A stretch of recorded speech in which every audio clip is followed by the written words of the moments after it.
Sinumiti na ng Kamara sa impeachment court ang hinihinging certification na naaayon sa konstitusyon ng impeachment complaint laban kay Vice President Sara Duterte. Ang BC naman, pinauubaya sa kanyang legal team ang desisyon kung dadalo ba siya o hindi sa impeachment trial. May unang balita si Tina Panganiban Perez. Now call the roll. Isa sa mga hinihingi ng Senate Impeachment Court sa Kamara ang sertipikasyon nagsasabing walang nilabag sa saligang batas ang kanilang impeachment complaint laban kay Vice President Sara Duterte, lalo na ang one-year rule.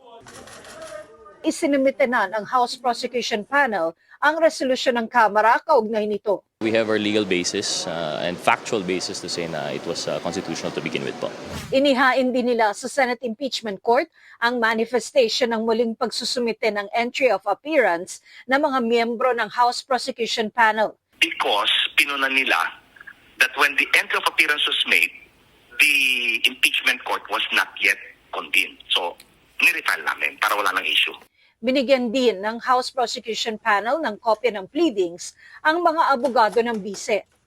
Pero ang impeachment court, wala pa raw magagawang aksyon hanggang hindi nagbubukas ang 20th Congress ayon kay Senate President Chis Escudero.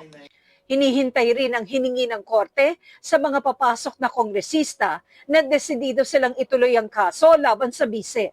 Kailangan din daw pumili ang Kamara ng mga magsisilbing prosecutors. July 28 kami magre-resume pero ceremonial yon para sa sona ng Pangulo. Magsisimula pa lang talaga makapagtrabaho ang Senado at Kamara ng July 29. Pero hindi kami pwede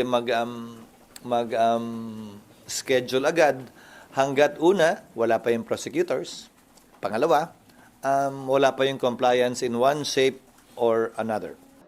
Nang tanungin ng Senate President kung anong mangyayari sakaling di sumunod ang Kamara, Lahat yon posible, Nympha. Ayokong pangunahan.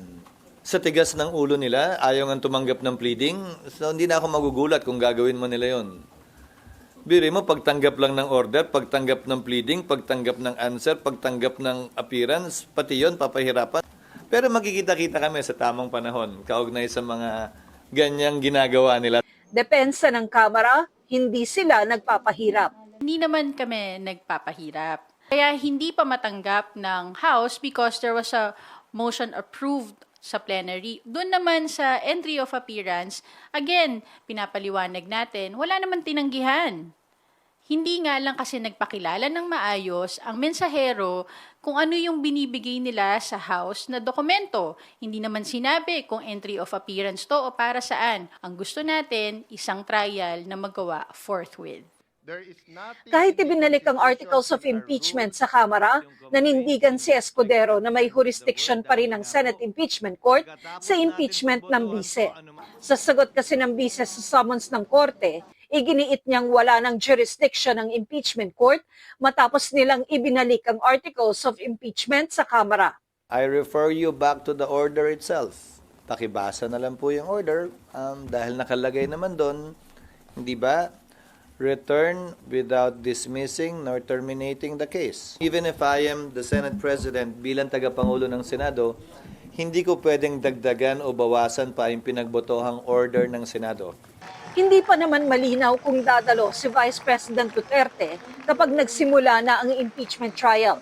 Ayon sa bise, nakadepende ito sa sasabihin sa kanya ng mga abogado niya. Gusto ko ng bloodbath. Pero iba ang gusto ng mga experts and sila yung binabayaran ko. Ayaw ko magsunog ng pera para lang hindi makinig sa kanila. As a client, hindi ko papairalin yung gusto ko over doon sa gusto ng abogado because that would mean I'm wasting my money. Ito ang unang balita. Tina Panganiban Perez para sa GMA Integrated News. Igan, mauna ka sa mga balita, mag-subscribe na sa GMA Integrated News sa YouTube para sa iba't ibang ulat sa ating bansa.